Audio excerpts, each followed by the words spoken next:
Hello, welcome back to What's Consulting. So, in this video, we are going to assign the company code Tata Motors Company Limited to Tata Group of Companies Limited.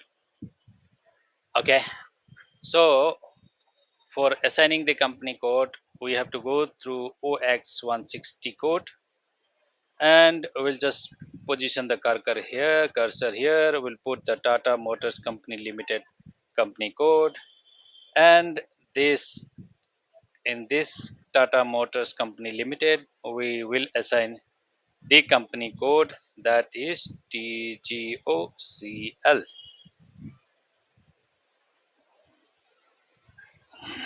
Then we'll save. This is just done. This is a simple steps. You can also do the same steps, follow the same steps which I have done.